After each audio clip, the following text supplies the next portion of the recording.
Bonjour à tous, aujourd'hui on se retrouve pour la vidéo réaction à la liste de Djamel Belmadi. Dites-vous que je viens juste de tourner la vidéo et j'ai oublié d'activer le micro. Du coup, en fait j'ai parlé dans le vide pendant une dizaine de minutes. C'est pas grave, on va refaire la vidéo et je vais essayer de redire au mieux ce que j'ai dit juste avant. Avant que j'oublie, allez vous abonner à la chaîne secondaire en description. Pour l'instant, il y aura que du gaming dessus, mais il y a deux trucs qui arrivent. Branchez-vous pour rien rater. Du coup, on va commencer directement dans la vidéo. Déjà, pour ceux qui n'ont pas vu ma vidéo sur la liste de Belmadi, enfin sur ma liste à moi plutôt, allez la voir juste après celle-là parce que vous comprendrez certains choix que j'ai fait et pourquoi il y a certains choix de Belmadi auxquels je suis pas d'accord avec lui, même si pour moi la liste elle est magnifique. Les gardiens, on va passer ça rapidement. Mandrea, Zerba Benbot, pour moi dans tous les cas, Mandrea sera titulaire.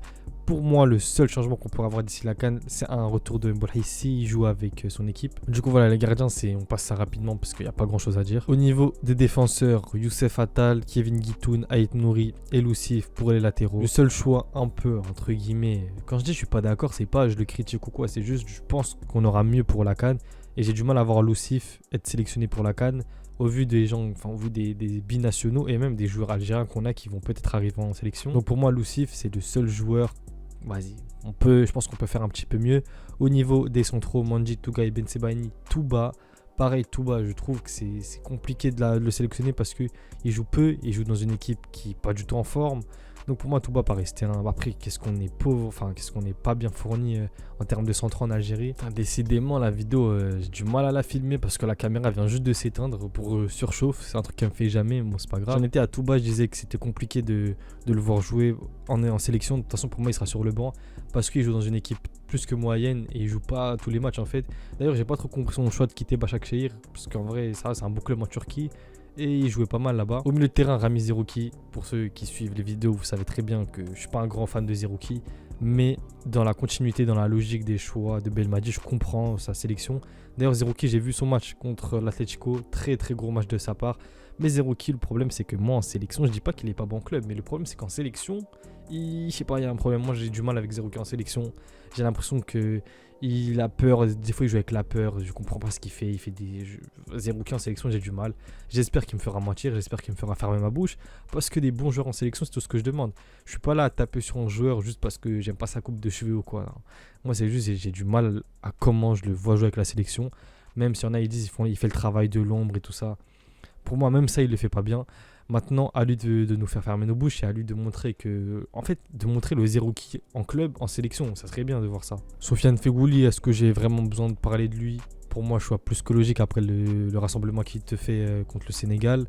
Je sais plus c'était qui la deuxième équipe, je vous mens pas. Feghouli, choix très très logique de la part de Belmadi. Oussem Aouar, on le verra enfin sérieusement, je pense, là avec l'Algérie. Parce que bon, on l'a vu une seule fois, c'était une entrée, après il était blessé, tout ça. Oussem Aouar, c'est compliqué un petit peu à la Roma, surtout les dernières déclats de Mourinho sur lui. Comme quoi il s'adapte pas à l'équipe, c'est à lui de s'adapter à l'équipe, à l'inverse, tout ça. Oussem Aouar, j'espère pour lui, parce qu'avec Mourinho, soit ça passe, soit ça casse. Et en général, Mourinho se trompe rarement sur un joueur. Donc j'espère que ça va bien se passer pour lui parce que c'est compliqué avec Mourinho. Une fois que tu es dans sa ligne de mire, pour sortir, faut y aller. Il a quand même dit que Benzema c'était un chaton. Voilà, c'est compliqué pour Aouar, mais j'espère que ça va bien se passer pour lui là-bas. De toute façon, le plus important pour nous, c'est qu'il ait du temps de jeu, qu'il essaye de performer en club pour arriver en sélection préparée et pour être prêt pour la CAN surtout, parce que c'est ça la grosse échéance qui arrive. Fares Chaibi, enfin, il te met Fares Chaibi au milieu de terrain. Depuis le temps que j'attends ça, il ne le met pas en attaque, Dieu merci. Chaibi milieu de terrain, donc ça veut dire qu'il va le faire jouer en 8 sûrement.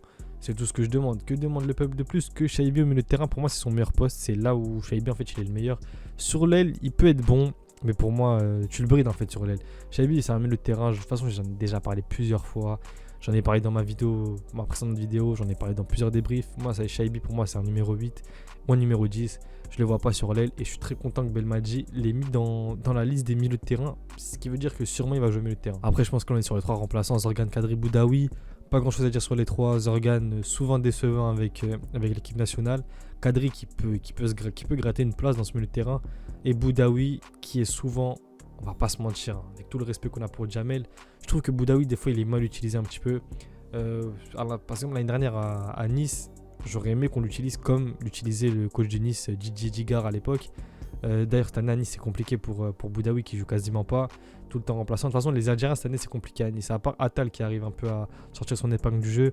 Bolani qui joue plus du tout, Boudaoui non plus, c'est compliqué en ce moment pour nos Algériens à Nice. Maintenant on va passer à l'attaque, il y a une petite surprise, hein, Belloumi de la part de Belmadi, on va parler juste après. Mahrez, pas besoin de t'en parler plus que ça en vrai. Benrahma qui te fait un bon dernier rassemblement, mais Benrahma en Algérie c'est toujours, voilà, toujours un peu en demi-teinte. C'est pas le Benrahma de West Ham. On espère que ça va continuer sur la lancée du dernier rassemblement, qu'on aura un meilleur Benrahma avec l'Algérie, parce que il se bride en fait. J'ai l'impression, je sais pas si c'est un problème mental ou si c'est le fait de jouer en Afrique sur des terrains de champs de patates, des champs de maïs, ce que vous voulez, champs de ce que vous voulez. Peut-être que c'est pour ça qu'il a du mal. Ça change des pelouses de première ligue, c'est vrai, mais c'est pas une excuse. Hein. Mais bon, Benrahma, moi surtout, ce qui me reste en travers, c'est sa canne, enfin, la dernière canne qui te sort devant les cages. Il y a une action encore, je sais plus c'était contre qui, je sais plus c'était la Guinée équatoriale ou je sais plus, vraiment je sais plus c'était contre qui. Une action, il est devant les cages et traitement, c'est l'action qui résume Benrahma en Algérie en fait. La finition 0, je sais même pas il a combien de buts en sélection, je sais même pas s'il a déjà marqué en sélection. D'ailleurs on va vérifier ça vite fait là. Ah oui, Benrahma c'est un seul but pour 21 sélections alors qu'il a depuis 2015. C'est bien ce que je disais, au niveau de la finition Benrahma c'est très compliqué en Algérie et ça résume bien en fait de l'action dont je parlais. Ceux qui voient de quoi je parle, ça résume bien Benrahma l'équipe nationale. Amoura sûrement l'Algérien le plus en forme en ce moment. Même contre Liverpool il a fait un gros match en sélection belge, j'allais dire. Dans le championnat belge il est très très bon aussi. Amoura dans tous les cas il va pas rester très longtemps à l'Union Saint-Gilloise, hein, on va pas se mentir. Je pense d'ici 1 an ou 2 grand max il va s'envoler et Inch'Allah vers un club de PL ou un bon gros club de Ligue 1, en gros un club comme Lille, un club comme ça. Bon Lens ça aurait été bien mais ils ont un sacré mec devant, Eli Wahi, très très gros prospect français.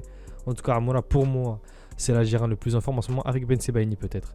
Ben Sebaini, Ait Nouri qui te sort aussi des grosses perfs. Pour moi, c'est peut-être ceux, voilà, quand je vois vite fait comme ça, je pense que c'est les 3 qui sont le plus en forme en ce moment. D'ailleurs aussi, première sélection d'Amine Gouiri. Le seul problème avec Gouiri, enfin c'est pas un problème avec Gouiri, hein, c'est quand je vois la liste des attaquants, regardez Mahrez à droite, Amoura qui peut jouer à droite mais qui peut jouer surtout neuf, Bouanani à droite et Belloumi à droite. Donc pour moi Gouiri, c'est soit à gauche, soit numéro 9, mais je te vois... Moi personnellement j'ai préféré le voir à gauche. Mais en fait ça veut dire que Gouiri sera en concurrence directement avec Benrahma. C'est ce que je comprends quand je vois la liste comme ça. Et bon Gouiri à gauche moi je prends tous les jours, hein. C'est pour ça que moi dans ma liste j'avais mis Youssef Belaïli. Pour moi sportivement parlant en Afrique c'est compliqué de faire mieux. La caméra qui s'est encore éteinte pour surchauffe, du coup je vais essayer de finir la vidéo rapidement. Je disais que Belaïli sportivement en Afrique c'est dur de faire mieux à gauche et qui peut faire du bien côté gauche. Mais si tu prends le tout, pour moi il mérite pas de sélection en fait Belaïli. Pour moi la sélection c'est pas que le sportif.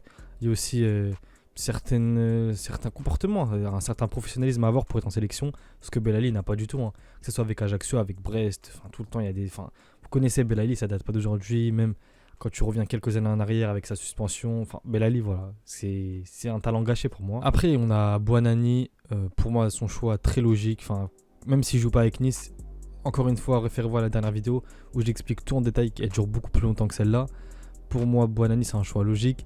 Et la surprise du chef, Bachir Belloumi, qui fait un très bon début de saison avec comment ça s'appelle, avec Farense au Portugal.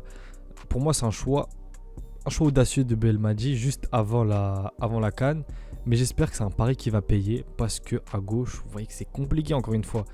Pour l'instant, je pense que Gouiri va jouer à gauche. Du coup, pour l'instant, on a à côté gauche Gouiri, Benrahma, Belloumi qui est de base attaquant droit. Mais on a attaquant droit, on a déjà Mahrez et Bouanani et peut-être un Amoura que tu peux faire jouer à droite ou à gauche.